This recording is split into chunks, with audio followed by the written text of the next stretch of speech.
Hello everyone, welcome back to my YouTube channel. Today I'm going to show you how to tell the difference between a 15 amp receptacle compared to a 20 amp receptacle.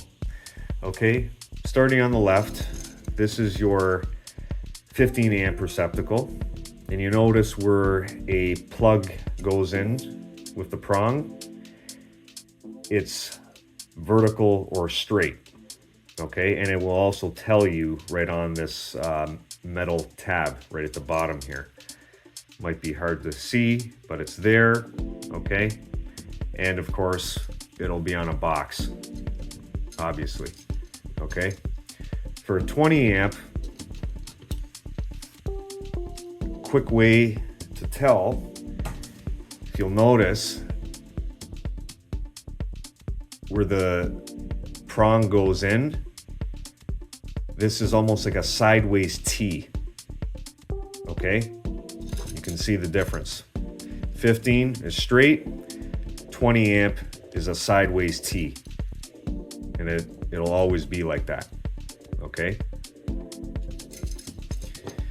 and another important thing too is when you're using wire gauge as well. So for 15 amp, you're always going to want to go with 14.2. Okay, 14 and 12, I'll get into that in a sec, is just the gauge number. Okay, the higher the gauge, the smaller the diameter of copper wire is going to be. Okay, the lower, the larger the diameter of the copper wire is going to be. Okay, so 14.2 is always going to go with your 15 amp receptacle.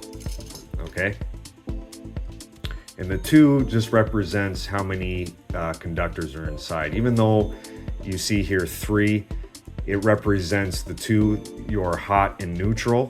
Okay, and then that's the bare copper is your ground, but that's just how they gauge everything with the wires. Okay, so they just count the 2, your hot and neutral.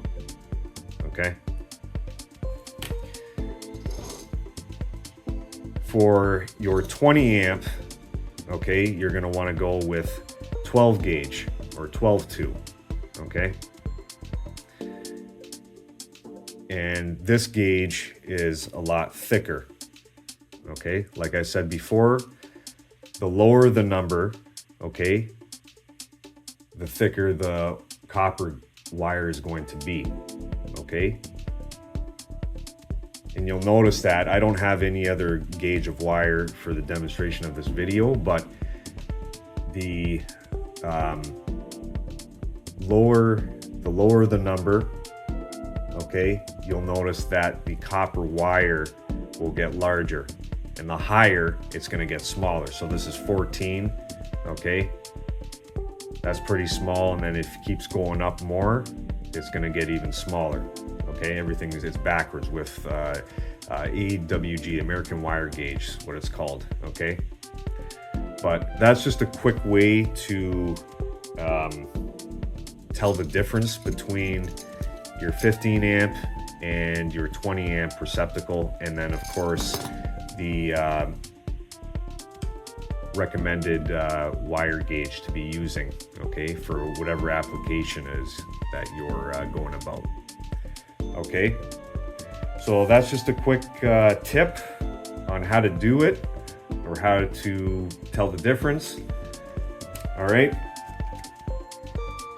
and as always, have a great day, stay safe, and peace out. See you in the next one.